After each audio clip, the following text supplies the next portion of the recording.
Sir నమస్కారం sir. నమస్తే అండి. సార్ ఈ మధ్య కాలంలో రిలీజ్ అయిన ఒక సినిమా ఆశించినంత ఫలితాన్ని ఇవ్వకపోవడంతో ఆ డిస్ట్రిబ్యూటర్లు, ప్రొడ్యూసర్స్ దగ్గరికెళ్ళి గొడవ చేయడము.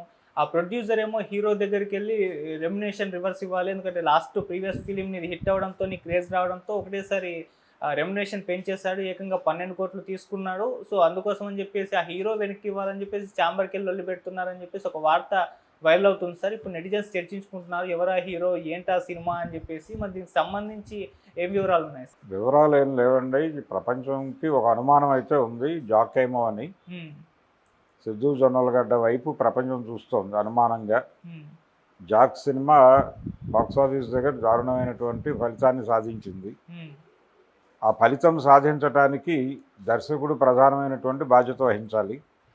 అంటే హీరో ఎంటర్ అయ్యాడు, ఆయన ఇంటర్వ్యూన్ అవటం వలన చాలా గందరగోళం అయింది అనే చర్చ కూడా జరుగుతోంది.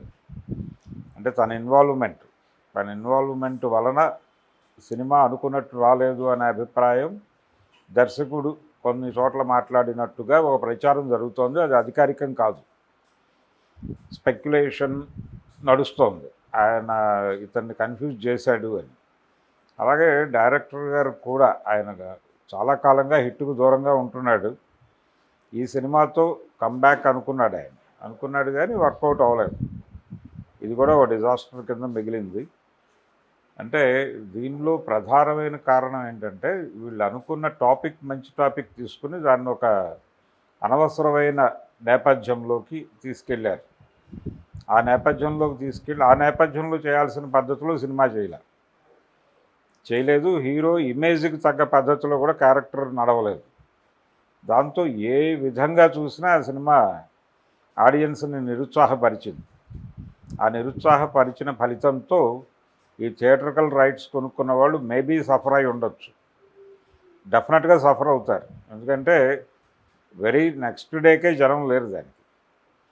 ఎప్పుడైతే సినిమాకి పాజిటివ్ టాక్ రాలేదో జనాలు ఆటోమేటిక్గా స్విచ్ చేస్తే ఫ్యాన్ ఆగిపోయినట్టు ఆగిపోయి లెటస్ సీ ఇన్ ఫోన్ అనుకుంటున్నారు.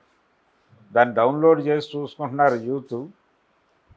అంటే పర్టికులర్గా ఇక్కడ ప్రాబ్లం ఏంటంటే ఈ హీరో ఫాలోయింగ్ అంతా కూడా ఈ జనరేషన్లోనే ఉంది.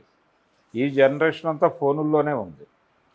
సో వాళ్ళు ఇది అంత గొప్పగా లేదు, థియేటర్కి వెళ్ళాల్సినంత సినిమా కాదు అనిపిస్తే సరదాగా రూమ్లో కూర్చుని ఫోన్లో డౌన్లోడ్ చేసి, అంతగా అవసరమైతే రూమ్లో ఉండేటువంటి ఏ టీవీకో అనుసంధానం చేసి సరదాగా చూసి బాగాలేదు సినిమా అని చెప్పి మళ్ళీ అది ఎక్కడో సోషల్ మీడియాలో పోస్ట్ పడేసి పడుకుంటున్నారు. అదే థియేటర్కి వెళ్ళి చూద్దాం అనుకునే వాళ్ళు ఆ జనరేషన్ కనెక్ట్ అయితే వాళ్ళు ఏదో ఓపిక చేసుకుని థియేటర్కి వెళ్తారు. ఇది ఆ పరిస్థితి కాదు. అందుకని ఏ కోణంలో చూసినా కానీ, అంటే పైగా ఈ ఇటీవల కాలంలో హిట్ అయింది అన్నప్పుడు అంటే థియేట్రికల్ రైట్స్ వెనక్కి ఇవ్వాలి. ఇక్కడ వారి ఆర్గ్యుమెంట్ ఒకటి అయి ఉండొచ్చు, అయ్యా మీరు అలా ఇతర మాధ్యమాల్లో సినిమాని అమ్మేసి ఉంటారు కదా, ఓటీటీలకి శాటిలైట్కి, ఆ ఏరియాలో ఎక్కడో సెటిల్ చేసుకోండి వాళ్ళది. అంటే థియేట్రికల్ రైట్స్ ఎవరైతే నష్టపోయారో ఓటీటీ డబ్బుల్లో సెటిల్ చేసుకోండి అని చెప్పచ్చు. ఆయన రెమ్యూనరేషన్ వెనక్కి ఇవ్వాలనేది వాళ్ళ సంస్కారం. ప్రొడ్యూసర్ వెళ్ళి గొడవ చేసేదాకా తెచ్చుకోనక్కర్లేదు. చాలా సందర్భాల్లో చాలామంది హీరోలు రెమ్యూనరేషన్లు వెనక్కి ఇచ్చిన చరిత్ర ఉంది. రజనీకాంత్ వెనక్కి ఇచ్చాడు, పవన్ కళ్యాణ్ వెనక్కి ఇచ్చాడు కొన్ని సందర్భాల్లో. అంటే నష్టాన్ని భుజాన వేసుకోవడానికి సిద్ధంగా ఉండాలి. అంత రెమ్యూనరేషన్ తీసుకున్నప్పుడు మీ మీద డబ్బులు సంపాదించుకునే హోప్ ఉంది కాబట్టి కదా మీకు డబ్బులు చెల్లిస్తోంది. అందుకనే ఈ మధ్యకాలంలో ఒక ప్రపోజల్ ముందుకు వస్తుంది. అదేంటంటే హీరోలు వాళ్ళు మా సెలబిలిటీ ఉంది, మా సినిమాకి ఇంత బిజినెస్ అయింది, మా ప్రీవియస్ మూవీ బిజినెస్ ఇది కాబట్టి ఈ సినిమాకి ఎంత ఇవ్వండి అని అడుగుతున్నారు. వీళ్ళు ఇస్తున్నారు. అంటే నోన్ ఫేస్ ఉంటే తప్ప థియేటర్లోకి జనం రావడం లేదు. కొంచెం నోన్ ఫేస్ అయితే కొంచెం థియేటర్ వైపు కదులుతున్నారు, లేకపోతే అసలు థియేటర్ వైపు జనం రావడం లేదు. అది ఇంపాసిబుల్ అనే వాతావరణం ఉంది. అంటే థియేటర్ అనేది చచ్చిపోయింది లిటరల్గా. దాన్ని ఇంకా బతికించే ప్రయత్నాలు జరుగుతున్నాయి.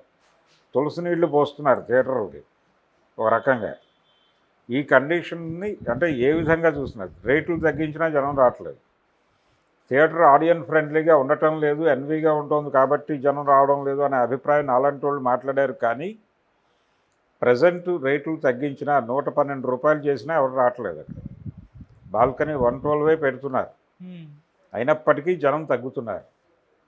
ఏమిటి ప్రాబ్లం అంటే అది ఏ జనరేషన్ కనెక్ట్ అవుతుందో ఆ జనరేషన్ వేరే మాధ్యమాల్లో సినిమా చూస్తారు. Okay sir, thank you so much. Thank you.